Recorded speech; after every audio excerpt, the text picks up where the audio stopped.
Dengar suara saya, Bu?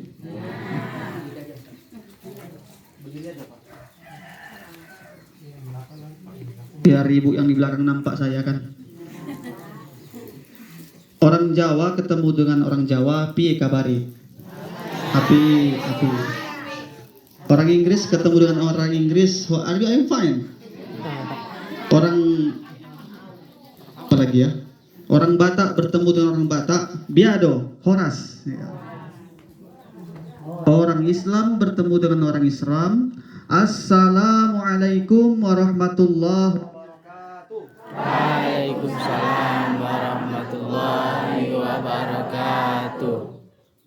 Bisa mati-mati, Bu.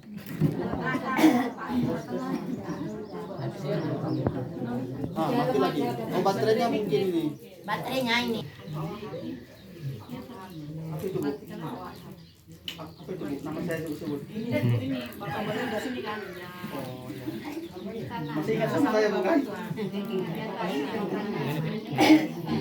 Bu, saya mau pantun ini. Jalan-jalan ke kota Batam. Ke kota Batam jauh sekali. Ibu, siapa yang nggak jawab salam, saya doakan suaminya kawin lagi. Assalamualaikum warahmatullahi wabarakatuh. Waalaikumsalam warahmatullahi wabarakatuh. Segan saya. Ini salah susunan nampaknya ini. Kenapa adik-adik mahasiswa yang depan saya ini? Alhamdulillah. Alhamdulillahilladzi khalaqas samawati wal ard wa ma bainahuma wa anzala minas samaa ma'an fa akhraja bihi minat thamarati rizqan lana asyhadu an la ilaha illallah wahdahu la syarikalah. Udah direkam Ustaz? Udah aman Ustaz. Nanti Bu, nanti silahkan tonton di channel YouTube saya. Kita lanjut lagi Bu ya. Sampai mana tadi Bu? Asyhadu an la ilaha illallah wahdahu la syarikalah wa asyhadu anna Muhammadan abduhu wa rasuluhu alladzi la nabiyya ba'dah. Allahumma shalli wa sallim ala sayyidina Muhammadin ibni Abdillah wa ala alihi wa ashabihi ajma'in wa mawala. Pertama sekali Bu, marilah sama-sama kita bersyukur kepada Allah Subhanahu wa taala. Alhamdulillah hari ini, detik ini kita masih diberikan nikmat kehidupan. Kita masih dapat berkumpul, bertatap muka, berjumpa, bersua, duduk di atas tempat yang sama. Dan ini merupakan nikmat yang sangat luar biasa. Setidaknya kita masih diberikan nikmat nafas. Kenapa? Setidaknya nikmat nafas yang Allah berikan ini bisa kita cetak, bisa kita buat sisa hidup kita lebih berkualitas. Ketakutan tidak akan memperlambat kematian, keberanian tidak akan mempercepat kematian. Mati adalah sesuatu yang pasti. Setidaknya sebelum kematian itu datang, masih bisa kita buat hidup, sisa hidup kita lebih bermanfaat, lebih berkualitas. Ya Bu ya. Apalagi memang ini udah di bulan Sya'ban. Sebentar lagi akan masuki bulan Ramadan. Alhamdulillah, ini teh pun datang. Alhamdulillah. Jadi lapar saya Bu. Nah, doa yang diajarkan Rasulullah SAW mungkin sebelumnya ada Ustadz, Kiai, alim ulama, para tuan-tuan guru kita menyampaikan, Allahumma barik lana fi Rajab wa Sya'ban wa balighna ila Ramadan. Sampaikan, kan itu intinya. Berkahkan di bulan Rajab, berkahkan di bulan Sya'ban, dan disampaikan pada bulan Ramadan. Mudah-mudahan yang kita doakan dikabulkan Allah Subhanahu wa taala. Bersalawat kepada Rasulullah SAW dengan ucapan Allahumma sholli ala sayyidina Muhammad wa ala ali sayyidina Muhammad. Semoga dengan banyak bersalawat kepada beliau, nantinya kita semua mendapatkan syafaatul husna, pertolongan yang besar yaumil qiyamah. Amin amin ya rabbal alamin. Yang sangat saya muliakan Ahlul Bait, laki dan rumah, juga yang sangat saya hormati Pak Sarno. Melalui Pak Sarno Alhamdulillah hari ini kita dapat berjumpa dan Pak Sarno ini adalah jembatan saya bisa kemudian berjumpa dengan kita semua. Kemudian yang sangat saya hormati adik-adik dari STAIAT Sekolah Tinggi Agama Islam. Kenapa saya bilang adik-adik, Bu? Karena saya lebih tua sedikit. Ya kan? Dulu saya juga kuliah di STAIAT. Waktu itu belum STAIAT namanya, Bu, masih UIT, Universitas Islam Tamiang. Dulu kampusnya itu masih di daerah Terban, masih di sekolah MC, sampai akhirnya punya kampus sendiri. Walaupun udah punya kampus sendiri, sangat disayangkan seringkali banjir. Seringkali banjir kampusnya. Mudah-mudahan nggak banjir lagi setelah ini ya. Jadi ini adik-adik saya ini, Bu. Adik-adik saya, adik letting ya. Nah ini guru saya di Ustaz Amin ini. Ini guru saya.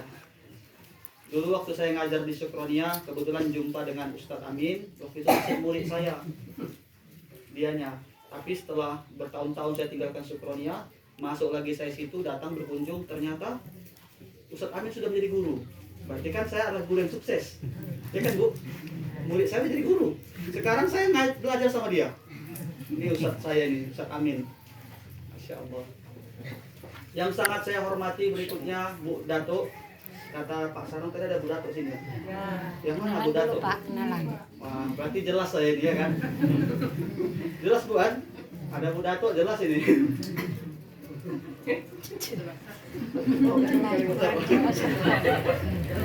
Bu, oh Bu, jangan salah paham. Saya di mana-mana itu Bu ceramah, enggak saya butuhkan amplop itu Bu. Mohon maaf, mohon maaf. Saya kemarin ngisi acara Isra Mi'raj di Alur Selebu. Saya disalam amplop dan saya buang amplopnya. Iya. Demi Allah nggak penting, nggak butuh saya amplop itu. Kalau isinya ya urusan saya lah, Bu. Tapi yang paling jelas memang di acara Isra Mi'raj, Bu. Ya mudah-mudahan di acara Wirid Yasin seperti ini pun jelas. Di tempat lain, Bu, di tempat lain kadangkala jolim, Bu, tahu jolim? Ada jamaah yang jolim. Ustadznya udah ceramah, udah membawa Wirid Yasin, habis itu ada ibu-ibu jolim. Ya, disalam lah sama ibu tuh, nggak pakai amplop, langsung tuh job limpul. Mohon maaf, bukan di sini, tempat lain, Bu. Tapi yang paling penting, dulu guru saya mengatakan, Wahab, ketika saya masih jadi santri, dimanapun kamu ceramah, jangan pernah pandang amplopnya.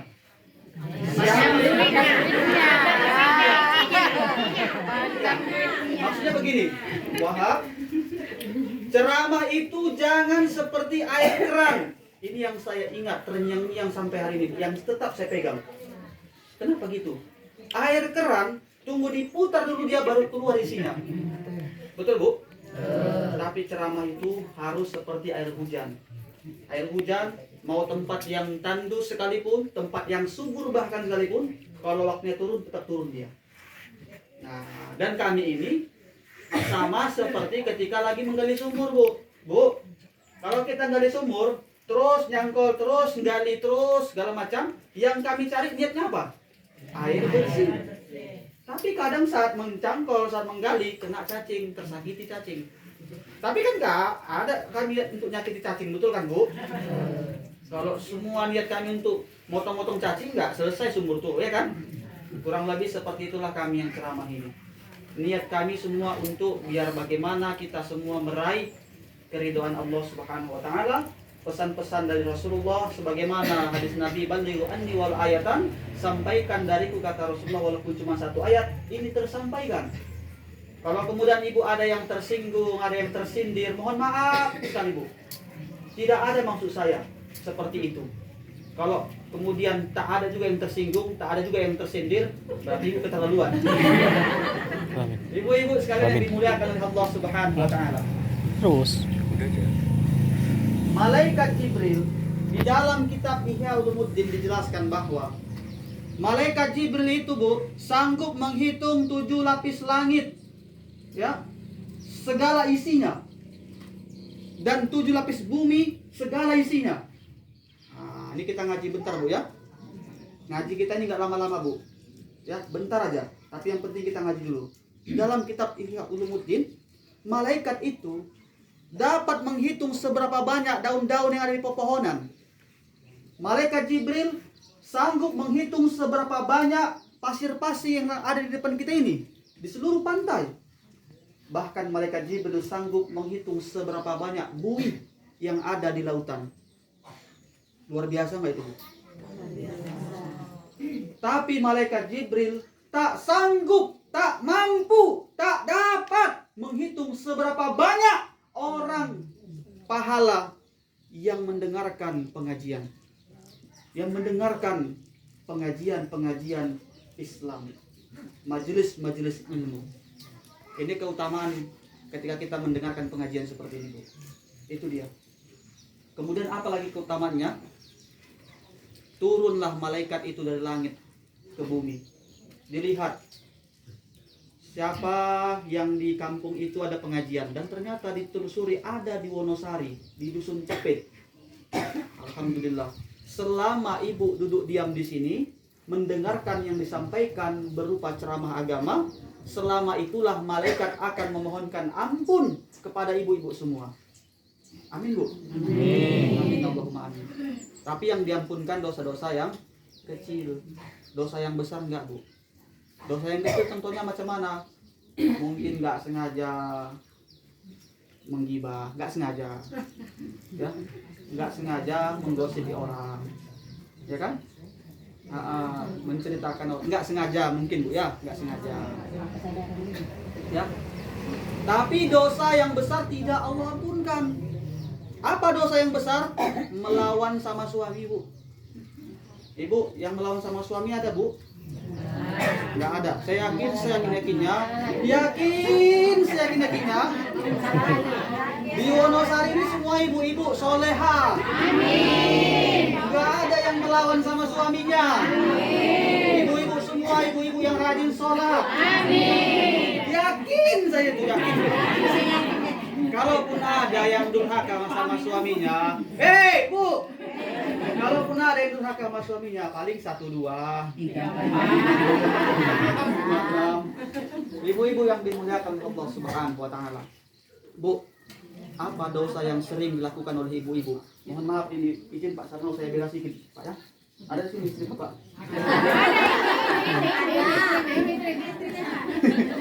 Bu, izin Bu ya. Saya bela sedikit suaminya ya. Apa dosa yang sering dilakukan? Kalau baju suami kotor, masuklah ke mesin cuci. Kalau ada mesin cuci, kalau nggak ada mungkin nyuci pakai tangan. Sabar, Bu, sabar. Ini cobaan. Ya, tapi nikmat ketika mencuci pakaian suami itu apa? Begitu dibuka kantongnya ternyata ada limpur, ada cepet. Iya kalau limpur, kalau 2000 start, nah itu kalau saya. Bu, pertanyaannya, halal nggak itu yang ibu ambil? Boleh itu ibu ambil? Boleh. Punya suami kok. Punya suami boleh kan, Pak? Nggak boleh, Bu. Boleh. Di kantong dapat kok. Nggak boleh, Bu. Bu, Tapi uang suami kan uang istri. Ya lah. hak ibu itu uang yang dikasih sama suami. Kalau nggak dikasih sama suami, jangan ibu ambil. Kecuali ibu ambil, kemudian ibu minta izin dan diizinkan sama suami. Nah itu. Ya. Hei Bu, rupanya kejadian lah. Sering kali suaminya itu hilang duitnya dalam kantongnya ketika udah ngadulah dia. Dek, tahu nggak kau siapa yang ngambil duitku selama ini asal baju kotor? Nggak tahu bang katanya. Palak suaminya, aku pikirlah dia suaminya itu jumpai dukun. Tok, assalamualaikum, waalaikumsalam. Ada apa Pak? Dia ajak sama istrinya juga sekalian. Berdua orang ini pergi satu keluarga jumpai dukun tuh. Ada apa Pak? Saya mau curhat ini. Curhatlah kau. Duit saya hilang terus dalam kantong. Baju kotor. Bentar, saya lihat. Rupanya dukunnya ini pakai bacaan religi. Dibacanya Al-Fatihah, dibacanya ayat kursi, dibacanya yang ada dalam Al-Quran itu. Diambilnya air putih, dibaca-bacanya lah. Ya kan? Ini setelah saya telusuri, nampaknya yang mencuri bukan orang jauh ini. Ibu tuh di samping udah jantungan. Kacau kali ah. Terus kayak mana Pak Dukun apanya itu? Ini nampaknya ciri-cirinya ini rambutnya agak keriting, badannya agak gemoy sedikit. Istrinya pun di sampingnya udah jantungan aja, mampus. Ketahuan lah kali ini. Aku pikir siapa yang kok nggak jumpa, datang mbahnya ini ngomong, istrimu lah Pao katanya. Ketahuan kan? Bu, ketika kita mendengarkan pengajian seperti ini, Allah akan ampunkan dosa-dosa kita, tapi dosa yang kecil. Dosa yang besar tidak. Yang ada sangkutan, yang ada hutang piutang, selesaikan. Ya. Sama siapapun itu. Mungkin ada pernah minjam duit sama tetangga. Alah, cuma 10.000 nya, 10.000 Bu, dibawa sampai akhirat. Jangan main Bu. Apalagi sampai berjuta-juta. Apalagi sampai bermiliar-miliar. Hutang tetap dibawa sampai mati. Memang benar Bu, memang benar ya. Harta nggak dibawa sampai mati. Ibu pakai cincin di sini, udah. Pakai kalung di sini. Mungkin karena pakai jilbab nggak nampak. Oh, nggak masalah.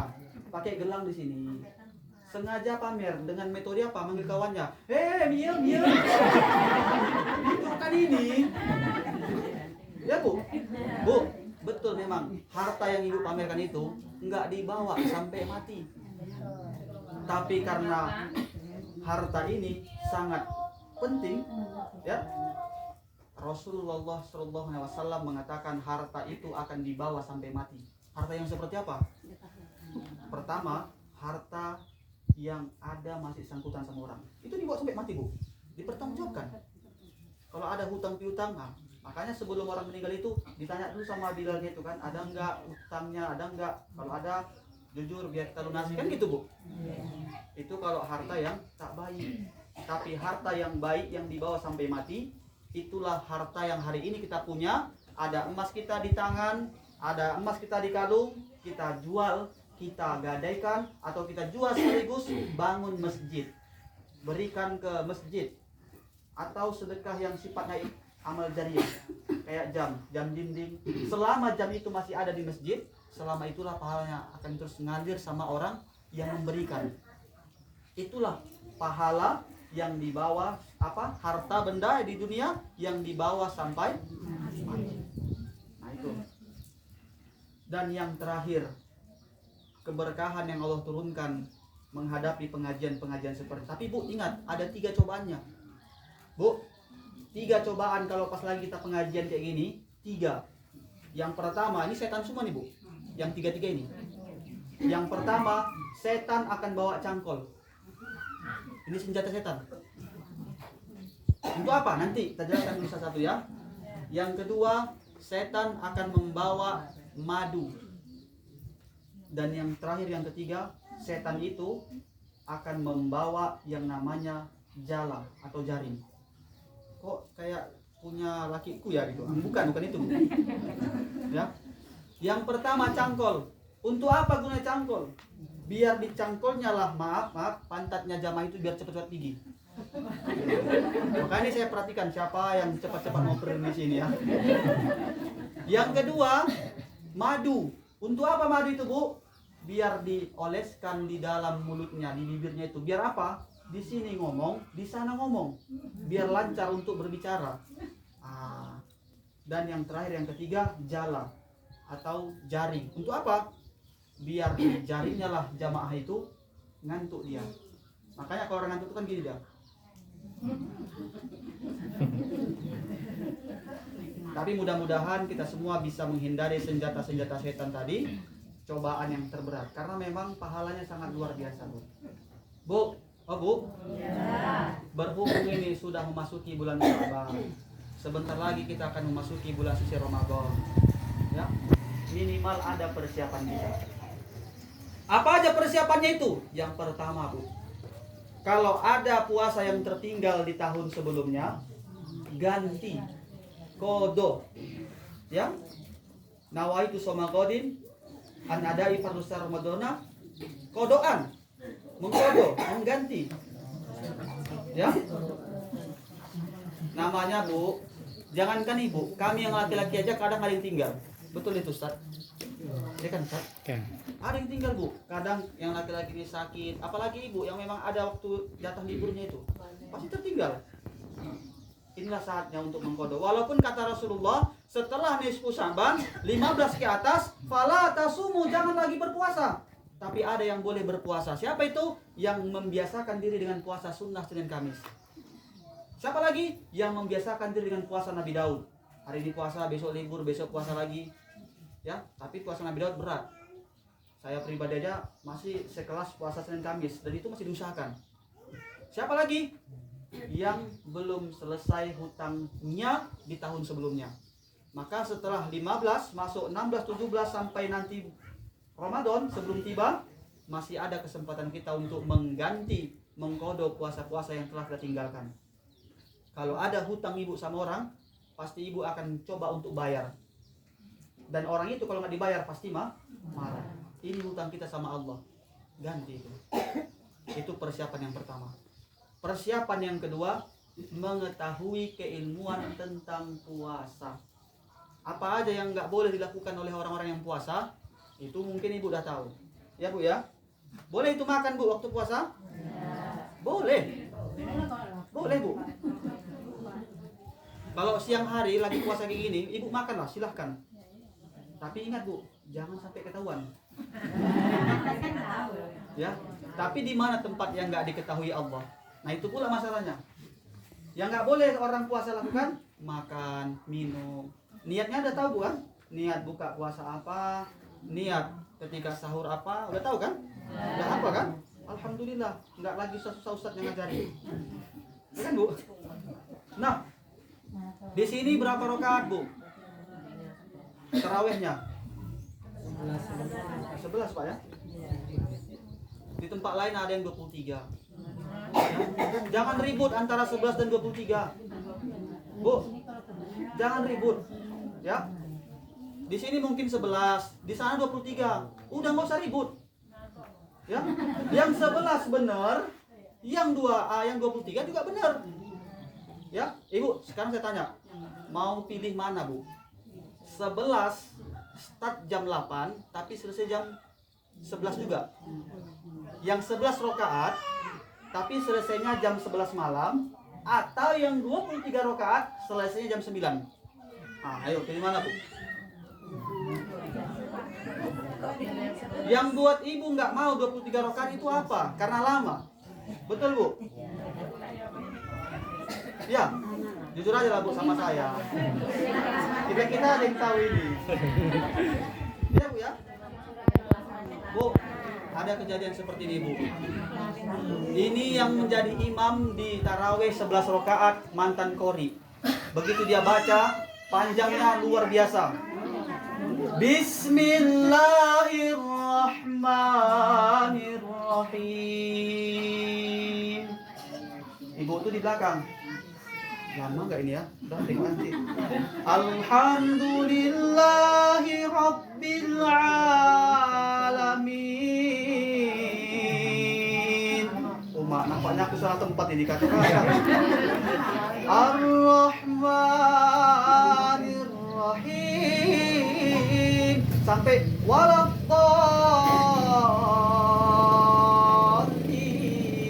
Al-Fatihah habis 5 menit. Masuk ayat berikutnya. Bismillahirrahmanirrahim. Yasin.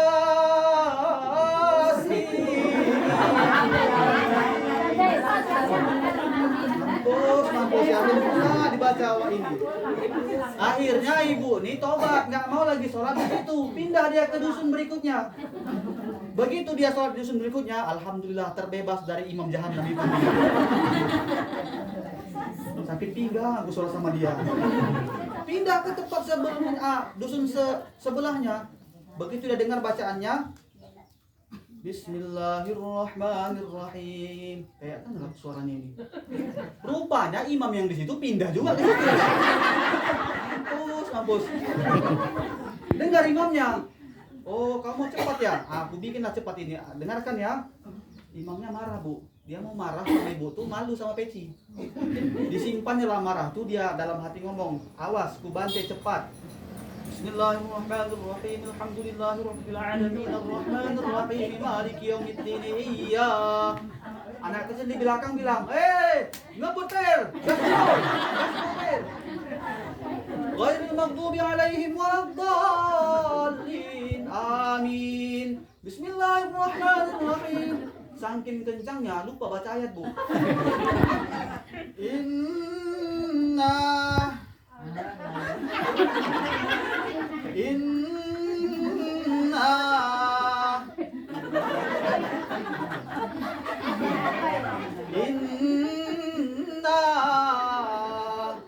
rupanya ada anak pesantren baru tamat, disambungnya lah. Inna lillahi wa inna ilaihi.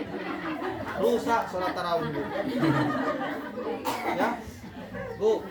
Mau yang 11, mau yang 23, jalankan aja. Di sini kita 11, alhamdulillah. Kalau imamnya lama, ya minimal kasih bisikan, Mam, jangan lama-lama kali, Mam. Kasihan nenek itu udah tua, udah bau tanah. Kalau lama-lama kan kasihan dia. Nah, betul, Bu. Tapi sebetulnya sholat yang terbaik itu sholat yang lama dan khusyuk.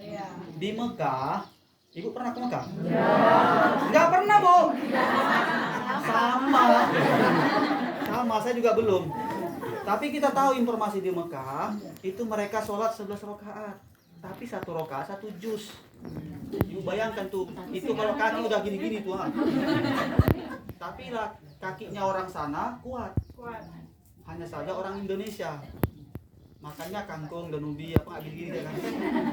Ibu-ibu yang dimuliakan Allah Subhanahu wa taala. Ya, jangan berdebat. Kemarin juga masalah pemilu yang milih 01, yang milih 02, ada yang juga milih 03 di sini. Ya. Mau 01, mau 02, jangan ribut. Jangan bertengkar. Ini gara-gara beda pilihan. Aku 01, aku 02. Suami istri nggak ngomong satu malam. Tidur suaminya dipantati sama istrinya. Gara-gara beda pilihan, jangan. Mereka jadi presiden tetap jadi. Antara 01, 02 atau 03, siapapun yang naik jadi mereka. Tapi jangan gara-gara itu ibu dengan suami bertengkar, atau ibu dengan tetangga ibu nggak ngomong-ngomong, nggak cakapan. Kenapa? Beda pilihan. Asal ngomong buang muka. Asal jumpa buang muka. Udahlah jumpa depan kayak gini, ngomong sama kawannya bisik-bisikan. Dia kan yang milih 02 kemarin. Enggak, dia yang milih 01. Enggak, dia milih 02. Didekati sama itu, habis itu apa katanya? Ibu-ibu yang dimuliakan oleh Allah Subhanahu wa taala, ya. Itu juga dengan Isra Mi'raj, dengan Maulid Nabi. Ada yang enggak suka dengan Isra Mi'raj. Ada juga saudara kita yang mungkin enggak ngangkat tangan ketika doa, Bu. Jangan ribet. Jangan bertengkar gara-gara itu, ya. Yang nggak buat acara Isra Mi'raj, mungkin mereka kekurangan dana, mungkin, atau paham mereka tidak seperti paham kita. Kalau Muhammadiyah itu memang nggak buat, bukan berarti bagi mereka itu salah, ya. Tapi orang-orang Wahabi, orang-orang Salafi, orang-orang yang suka kali mengkafir-kafirkan, macam dia yang punya neraka itu, ompungnya yang punya itu, mereka memang selalu menyalahkan, ya. Sikit-sikit bid'ah. Bu, bayangkan kalau seluruh Indonesia ini nggak ada yang melaksanakan Isra Mi'raj, nggak ada yang melaksanakan Maulid Nabi, nggak ada yang melaksanakan peringatan-peringatan seperti ini. Pikirkanlah, Bu, mau jadi apa kita, Bu? Ya kan, Bu? Hari ini, Bu, anak kecil, anak kita, Bu, kalau ditanya tentang sejarah Nabi belum tentu tahu. Padahal udah rutin dibuat Isra Mi'raj, betul kan? Ditanya, siapa nama kakeknya Nabi Muhammad? Ada yang nggak bisa jawab, Bu. Ya, Bu, ya. Bu, sekali lagi saya bilang, kalau satu Indonesia ini nggak ada yang buat acara Maulid Nabi, nggak ada yang buat acara Isra Mi'raj, pikirkanlah nasib saya. Ibu-ibu yang dimuliakan Allah Subhanahu wa taala. Ya. terakhir. Ya, yang terakhir yang ketiga, persiapan. Yang pertama kita harus mempersiapkan puasa-puasa yang belum selesai. Yang kedua, mempersiapkan tentang keilmuannya sehingga kita tahu apa tujuan daripada berpuasa itu. Sehingga kita tahu apa saja yang nggak boleh dilakukan ketika berpuasa itu. Yang nggak boleh apa? Makan, minum. Kentut boleh? Bu, ini kita bicara ilmu. Kentut boleh, Bu? Boleh. Ya. Jangan karena ibu pikir, nanti kalau aku kentut batal puasaku. Ditahan-tahan. Sekali keluar, perot. Karena Bu, kentut ini ada dua jenisnya. Yang pertama kentut ramah. Yang kedua kentut sombong. Kentut ramah kayak mana? Kalau kentut ramah, dia negor kawannya, Bu. Ya. Kadang-kala bunyinya macam teronton, krot. Itu ramah, Bu. Ya. Yang kedua, ada kentut sombong. Enggak ada suaranya, bahkan suaranya kayak ban kempes. Tapi baunya satu ruangan merasakan. Ya. Mau itu jenis kentut, ada juga kentut yang ekstrim, Bu. Kentut yang ekstrim, yang mengerikan.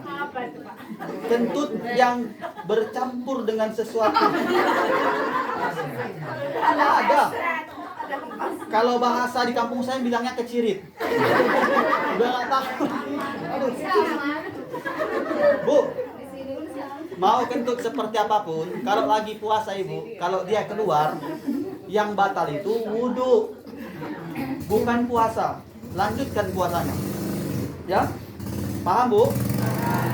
Jadi jangan lagi segan-segan kentut depan suami, Bu, ya? Ibu-ibu yang dimuliakan Allah Subhanahu wa taala. Dan yang terakhir, yang ketiga, Bu. Yang terakhir, yang ketiga. Halo, Bu. Yang terakhir, yang ketiga sebelum saya akhiri, ya. Yang terakhir, yang ketiga adalah memperbanyak istighfar. Apa itu istighfar? Meminta ampun kepada Allah Subhanahu wa taala. Karena bulan suci Ramadan adalah bulan yang bersih, bulan yang suci. Kesempatan kita untuk meraih banyak sekali pahala. Satu amal ibadah yang kita lakukan dilipat gandakan 10 kali lipat, bahkan 20 kali lipat. Kita baca ayat Al-Qur'an itu alif lam mim. Alif lam mim tidak satu huruf, tapi kata Rasulullah, alif satu huruf, lam satu huruf, dan mim satu huruf. Dibaca di bulan suci Ramadan, dilipat gandakan pahalanya. Yang satu huruf jadi 10. Bahkan 20, bahkan 30. Tergantung bagaimana dia menghayati bacaannya, tergantung bagaimana keikhlasan dalam membacanya. Maka kesempatan kita untuk meraih kebaikan-kebaikan itu hari ini memperbanyak dengan istighfar, meminta ampun kepada Allah Subhanahu wa taala agar seluruh dosa-dosa kita di tahun sebelumnya dan tahun-tahun sebelumnya lagi diampunkan oleh Allah. Diampunkan atau tidak oleh Allah itu hak mutlak Allah.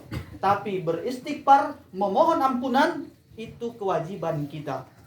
Rasulullah sallallahu alaihi wasallam, Bu, paling sedikit satu hari satu malam 100 kali istighfar.